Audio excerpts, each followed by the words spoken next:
Aaron Salgado Yes, sir. has an awesome new movie out called Montana, and it's a fan film. And before we get into the podcast, I want to tell all the listeners out there, there's going to be a lot of spoiler alerts. So jump online right now, go to YouTube, and watch his movie. It's 6.5 minutes long. If you're a fan of Scarface, you're going to love it. So definitely check it out, and then we'll definitely pop back on and listen to our interview. So first of all, what is a fan film?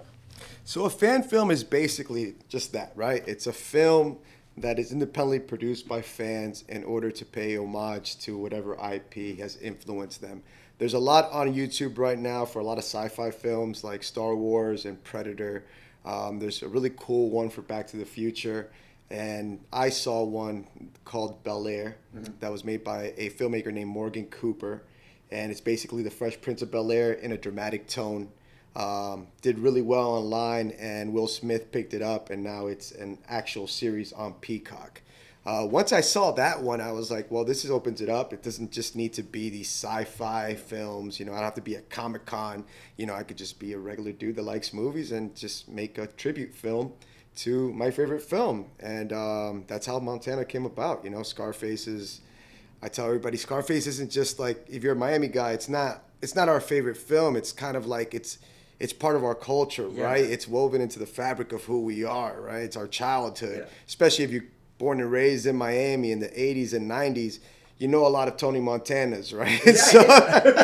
So And you know every line of the movie, every reference. Yeah. Right. So, you know, I was like, all right, this is a perfect opportunity. I knew the 40th anniversary was coming up, and I was like, well, someone's going to do something big to celebrate Scarface. Should be some homegrown kids. Let's take a jab at it. Very cool. Yeah. What made you think of the script? Because you have a unique angle on it, and I mean, I loved it. Right.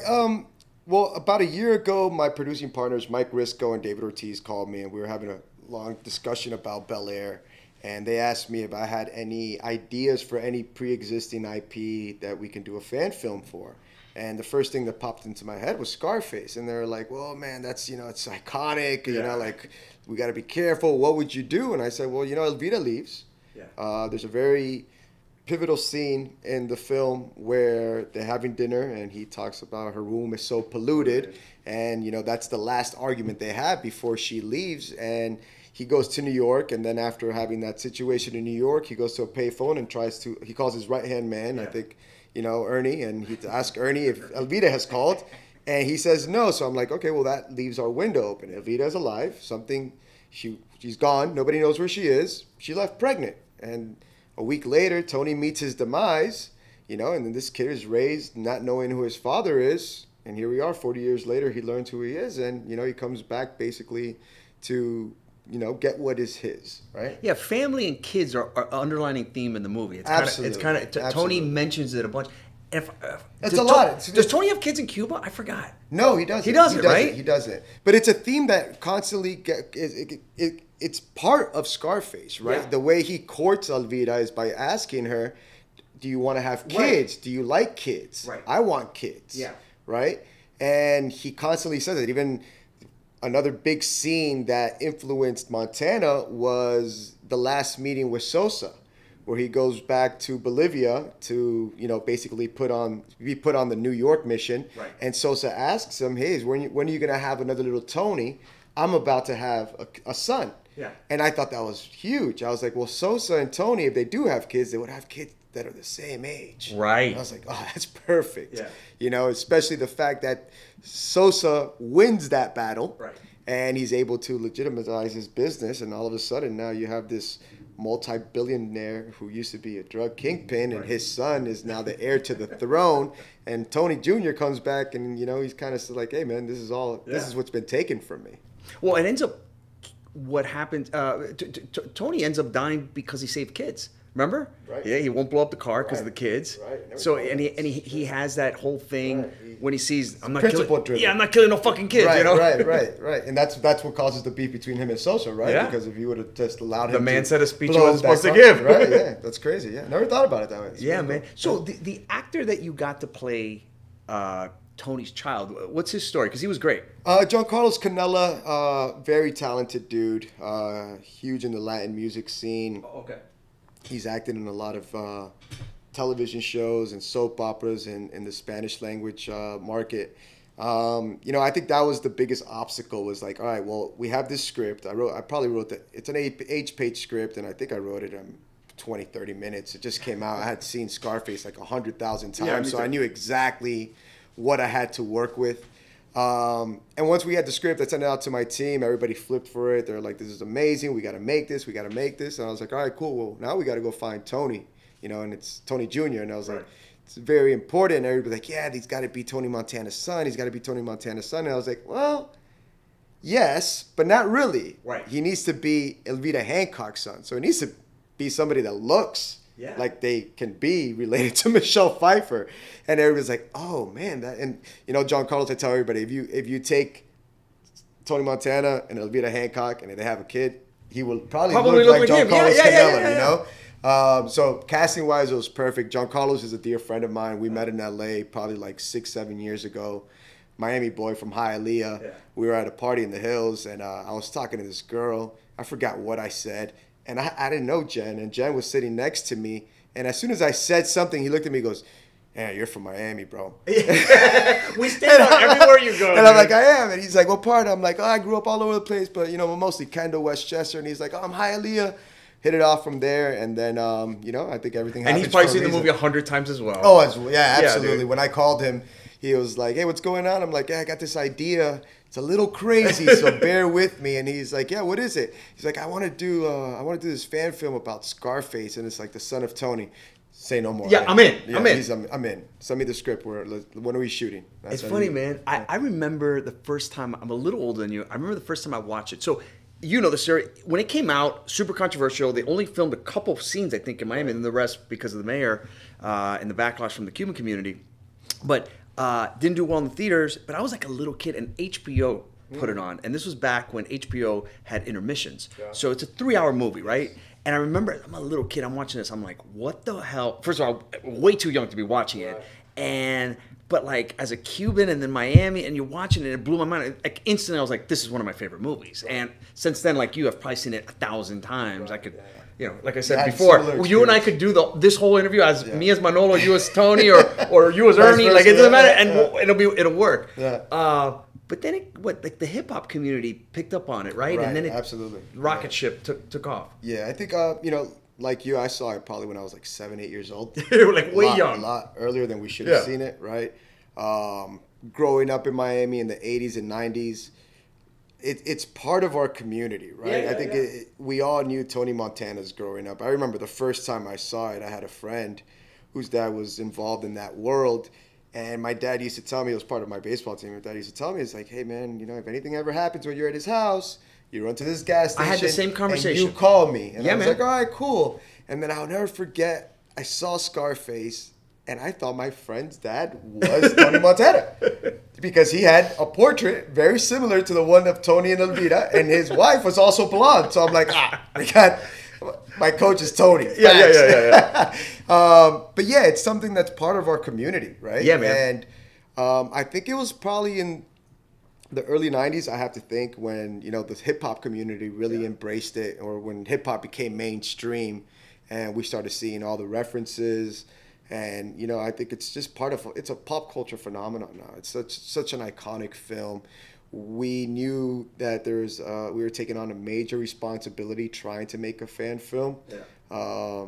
I think the proudest thing I am of right now with the film is the like to dislike ratio, because we gave people the opportunity to shit on it, right? Because anybody who's a Scarface fan can easily say, don't do this sucks.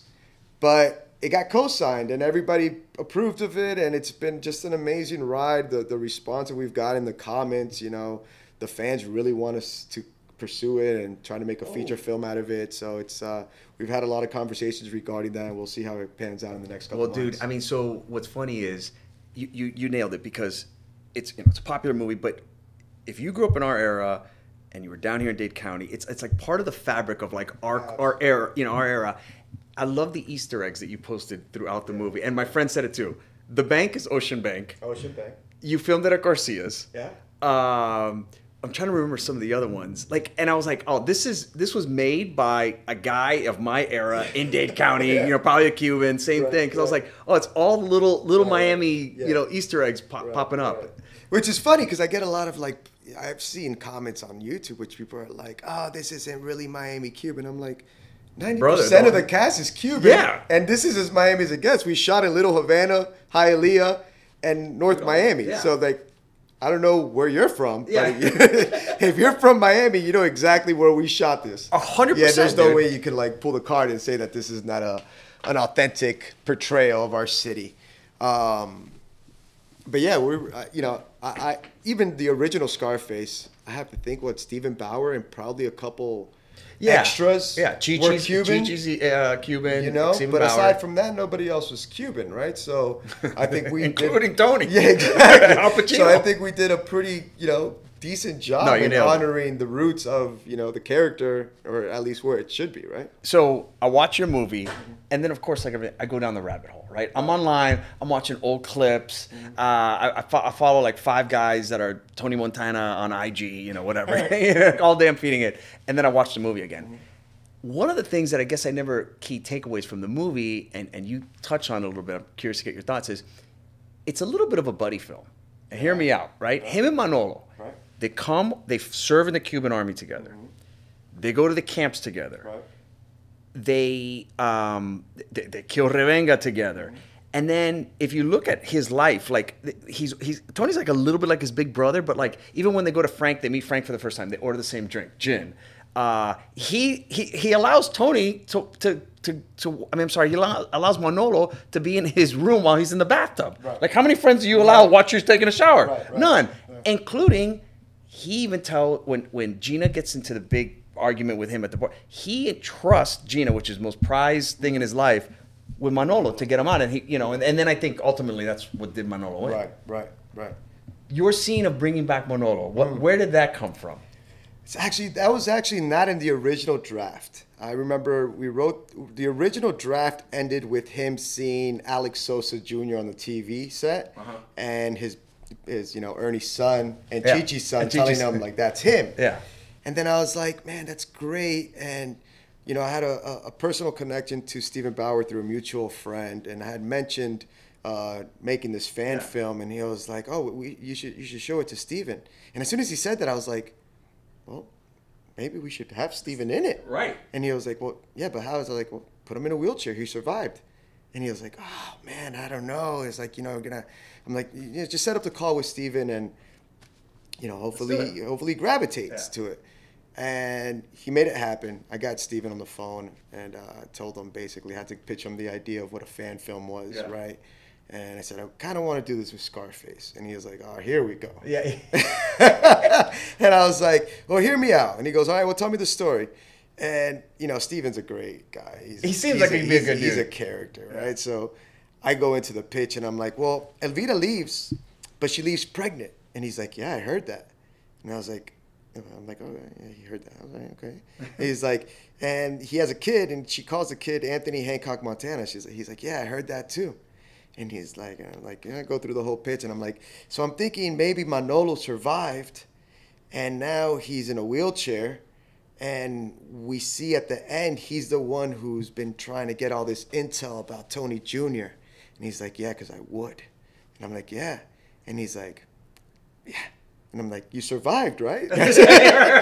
And he goes, of course I did. The bullet went in and out, quoting. Right. And I lost a laugh. And I was like, man, Steven, it sounds like you gravity. Like, it sounds like you're cool with it. He's like, yeah, I love it. He's like, count me in. Let me know when you shoot. And you know, after that, I called the team and I was like, "We got Stephen Bauer." And once we got Stephen, it was like, it was the stamp that we needed. Yeah. Right? It was the approval that was like, all right, cool. You got Luis Garcia. Luis Garcia, he's a dear friend of ours. Yeah. You know, he's a good dude. Great dude. A lot of people don't know that Louis used to act. He used to act, right? Yeah. He had a lot of those like CSI credits under his belt. I wanted to shoot somewhere that was like Miami landmark, especially if we're gonna have Stephen Bauer come back to play Manolo in a wheelchair. You know, he had to have this boss status where he has a very important location to himself. Right. And I called Louis and I was like, hey, Lou, you at the restaurant? He's like, yeah, I'm going to come through. I want to talk to you about something. And I pitched him the idea and he was like, yeah, you can shoot down there. I'll do it for sure. I got you. I was like, all right, last thing though, here's the script. You're playing. The guy. And he looks at me, he's like, nah. I'm like, yeah, you are. You're the guy. And, you know, obviously Luis is great. He's a team player. And yeah, I knew he was going to kill it. So, yeah, it was like, you know, just going to come down during lunch and let's do it. Let's shoot it out. That's awesome, man. Yeah. So how many fan films other than Bel Air like have taken off that somebody sort of options it and says, hey, let's do this? I'm not sure. I saw somebody had mentioned something about Deadpool had one. Deadpool, yeah, I think you're right. I think there's a bunch of Marvel ones that, you know, maybe weren't picked up but kind of influenced the studio to move in a certain direction. I think Bel Air is the big one. Obviously, Cobra Kai, it's not a fan film, but it kind of lives in that same space where it's a spin-off of an iconic 80s film. But yeah, I'm not sure exactly what that number is. Our goal wasn't to get picked up by Universal. Obviously, that's the dream. Yeah. But for us, it was really to pay homage to Scarface. You know, we know the 40th anniversary is coming up. It wasn't received well when it premiered in 84, right? Or in 83. And we were like, well, it's a different beast nowadays, right? It was a flop back then, but it's grown to become one of the most iconic gangster films of all time. Just because The Pacino is a remake of a 1930s movie, isn't correct, it? Correct. And then there's always been a rumor, like since we were kids, oh, they're gonna make a new one, but it's a Mexican or it's a this or that. Right. So this last I heard, the studio was trying to make it a Mexican cartel. A Mexican cartel. But I think Scarface, the Pacino version, is just so iconic. That it's like, man. You got to be careful with that, you know? And I think that's where kind of like we had an opportunity to make Montana from a fan's perspective where we knew the responsibility and we're like, we need to stay true to it, right? People might kill us for bringing back Manolo. Yeah. But that's the only thing that they can really pinpoint to be like, that's off, because everything else lands. Everything else is according to the film and the story that was. Because you're getting good feedback and good reviews. Like everyone that I've blasted out to, they're like, first of all, this was so cool. And then obviously at the end when you see Manolo, you're like, it's an amazing make the movie, make it. You know? Yeah, the response on YouTube has been phenomenal. On TikTok as well. And, you know, I think the first 2 months was kind of nationwide. Started in Miami, obviously. Only in Dade is an executive producer on the project. It lives on their YouTube channel. So Miami basically was like the first week, and then it started trickling down to like New York and Los Angeles, and then Texas caught wind of it, and Houston was eating it up. Really? And then in the last 2 weeks, it's been like Italy, Mexico City, Germany, France. You know, it's starting to spread overseas and, you know, across borders. And I think that kind of shows how big the brand is. People love it. Yeah, like I was in Peru probably like, you know, last month, and I go to make this clothing at this little area called Gomara, and I walk into one of these guys' warehouses, and he has a poster of Scarface, and it's a Scarface quote, but in Spanish. I'd never seen that quote in Spanish, and I was like, oh shit. And then I go back down the street, and I see this clothing store, and they have like 20 pieces of Tony Montana, crazy, and man. I'm like, man, this is such a global brand. Yeah, man. That it's just a matter of time before, you know, everybody starts like jumping on it and starts spreading even more beyond where it is right now. This episode is brought to you by Buena Vista Creative, Miami's premier digital marketing agency. Visit buenavistacreative.com for more info on how Buena Vista can help your business increase revenue and create the brand and digital presence it deserves. Video and podcast production, web and app development, search engine and social media marketing, logo creation, outdoor, print, swag, and more. Visit buenavistacreative.com to learn more. So That's crazy. It's really man. exciting. All right, so couple goofy questions. Right.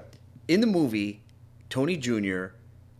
Inherits. They have the scene at Ocean Bank where he goes, "You have the warehouse, whatever." And he goes in and he finds the Coke. My question is, how long does Coke last? The Coke doesn't last. The Coke would be expired, but it was just for obviously, right? Maybe it's gold in there. Yeah, no, he finds gold and he finds money But the coke is just kind of like, Tony would have a couple kilos stashed away. So, we have to show that. Well, after I saw it was actually a big conversation with one of my producers. He's like, the coke wouldn't last. I was like, of course the coke wouldn't last. Of course it wouldn't last. But we got to have it. But you have Tony, to have Tony has to be prepared for that. He doesn't know how long he's going to be away for. That would be his emergency stash. So if something does happen, he has to think, well, a couple of years, I can come back and get this coke and hit the streets again. Yeah, because the second I saw it, like an idiot, I Googled how long does cocaine last, and I think I'm not the only idiot that did that. It was a big production meeting. It was a big production meeting. How long does cocaine last? You go on Google because we had to rent out those fake slabs, right? Because we had a whole wall. Yeah, dude. Yeah. And one of my producers was like, "Are we gonna spend this money on this fake coke?" And I'm like, well, "We need it." You need it. Like, you want to wrap it up? We can do it. We can make it ourselves, but we need it. Tony would have coke in the walls. Of course he would. All right, do you buy into the fact that some people say, also a Brian De Palma movie, Carlito's Way is the New York Puerto Rican version of Scarface? No. Why? Little different stories. Different stories, right? I think Carlito's Way has is more of a story of redemption, right? Yeah. Of a man trying to, shake his old ways, right, and try to stay clean and turn a new page with the love of his life. Yeah. Scarface is a rise to power. It's about the American dream. I think Carlito's Way, he reached the American dream and it was a nightmare, right, and now he wants a cleaner dream, right? Scarface. Tony doesn't care. He's not the anti-hero. He's just a bad apple. Yeah, exactly. The bad guy, right? He's okay with being the bad guy. He even says it in the movie. Culturally, though, I do think there's a parallel between them. I think Carlito's Way was able to capture that time of New York City, late 80s, early 90s, where, there was a lot of sophisticated Latino gangsters running the streets that were more business-minded and, wanted to get out of the street life. So I think that's very accurate. I'm a huge fan of Carlito's Way. Me too. I've seen that. That's a movie I've seen 1,000 times. Yeah. But I think they're just different. And plus, because it's Al Pacino, I try to separate them, Right. It's funny because some people are so naive to both films that there's comments on our YouTube channel where people are like, well, the sequel to Scarface is Carlito's Way, and I'm like, what? That's why I brought it up. You watch? Yeah, exactly. No, but that's what I was reading on the internet. Like some people think it's like some kind of a prequel. No, guys, one's a Puerto Rican, one's a Cuban. Not even close. And it's funny you bring up Carlito's Way because there was a sequel to Carlito's Way made. That's what I heard. Right, starring Jay Hernandez. But it wasn't very good. It was horrible. Yeah. No disrespect to the filmmakers or anybody. It's just it wasn't made correctly. The story it was a prequel.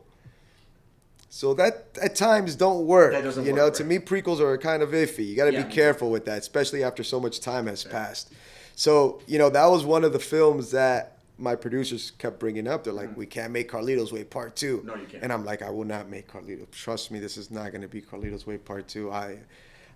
I know before I get critiqued by the world, I got to face my homies. Yeah. That movie like the back of their hand. My homies got to be like okay with me making this before I go show it to the world. So I knew that there was a huge responsibility that we were taking on. And I was confident with the team that we had assembled, with John Carlos as the lead, and with the story that I was able to put together on how we would continue Scarface. All right. In the movie, something that always bugged me. Why don't you ever see the Diaz brothers or Gaspar Gomez? You know what? Because you have it in your movie, right, don't you? Right, but and that was something that we used to our advantage. Because no one knows what they look like. One of the biggest thing was like, okay, well, everybody dies in Scarface. Yeah. Aside from Elvira and Georgina, right? Georgina, obviously the actress that played her, passed away. We weren't going to get Michelle Pfeiffer. Yeah, you're not going to get Michelle Pfeiffer. But I had someone who looked really close to Michelle Pfeiffer, who was in her 40s. So I was like, she would look like what Michelle Pfeiffer would look like 10 years after, right? And then I was like, all right, who doesn't get mentioned, or who don't we not see, or who survives this? And the Diaz brothers was like first on the list. Yeah. It was like the Diaz brothers is. First of all, their names are so synonymous to Scarface, and they're so iconic. When he only says their name once, I think, throughout the whole film. I think you're right. Fuck Gaspar Gomez and fuck the Diaz brothers. But it was such a, I guess a potent delivery that everybody remembers the Diaz brothers. So I was like, all right, we could include the Diaz brothers. It's funny. There's in the fan film in Montana, there's over 10 references to the original.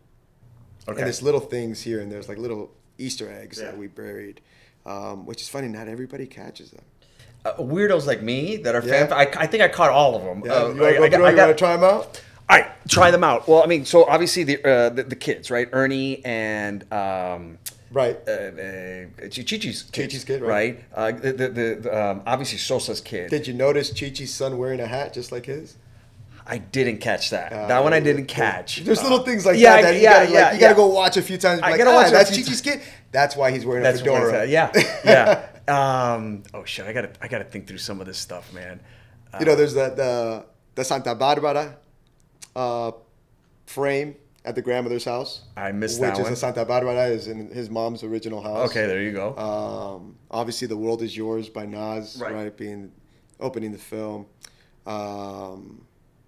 What else? The green card, right? Being the same green card. That's right. The newspaper article that he sees in prison is the same article that comes out in the film. Same exact. Really? Yeah. Okay. So there's a lot of There's things a lot of little like ones, that. man. The other one that people said, we're going back to sort of the Carlitos way, which is Breaking Bad. So Breaking Bad has two iconic guys from Scarface, Manolo, and they also have Hector, Sosa's henchman that kills him and then obviously costs Tony his life.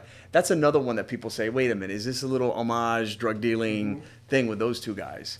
I always found funny. I think it's just people have such a love for Scarface that when you reach a certain level of filmmaking, if you're making something about the drug world and you need Latino actors, you kind of want to work with guys that were part of the films that influenced you and that you loved growing up. And I think that's why Steven Bauer is Steven Bauer today. Yeah, the minute you see him, you're like, that's Manolo. That's Manolo, right? Yeah. I think, it's really cool to see them come back in these, Breaking Bad to me is probably the greatest TV show ever made, it's a great show. ever written. And to see them be a part of that. It's funny because one of my producers, David Ortiz, he's like, the new generation knows Steven Bauer from Breaking Bad, not from Scarface. We know him from Que Pasa USA. We know him from Que Pasa USA, right? That's Joe. And as his real name, Rocky Chavarria. Exactly, right? But, the new generation knows him as, I think, Don, whatever his name is in Breaking Bad. And he was like, that's how they identify. And I didn't really believe it at first. And then we were editing at my buddy Jokes Yanis, who's a producer and editor on the project. We're editing it at his studio, and he has this assistant editor who's like 25 years old, and he sees Steven Bauer, and he's like, hey, that's Don so-and-so from Breaking Bad. And I looked at him, and I go, no, that's Manolo from Scarface. And he looked at me, he's like, oh, he was in Scarface too? And I was like, man. How old is he? 25. There you go, 25, yeah. So the new generation knows Steven Bauer from that, but, it's great to see Steven being able to stay in the eye of the audience in these iconic... I think as youngins, we grow up idolizing Tony Montana, and then we get to a point where we mature and we're like, oh, Tony was kind of a shady piece of shit. Street hustler. He married a gold-digging cokehead. He shot his best boy. So I was always like, I'm Team Sosa.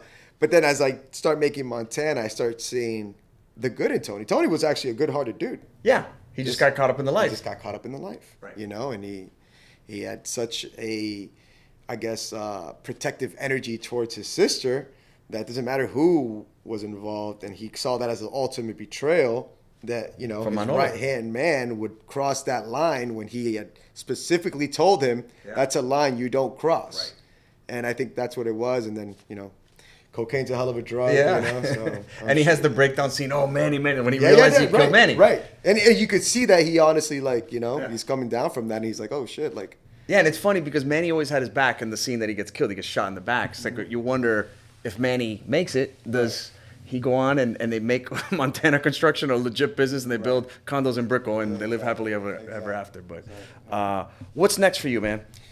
Man, I've been writing a lot of scripts this past year. I kind of took a little bit, I stepped away from the film industry from 2018 to about the beginning of this year. And then, once I wrote Montana, I kind of got back into the groove of things. I don't think people understand how much of a toll it takes to write screenplays, especially when you're writing numerous characters, and you dive organizing into it all, 3-4 months of your life just different voices in your head. And, you know, I missed it a little bit because that's what I did in LA from like 2011 to the pandemic, to 2018, 2019, right?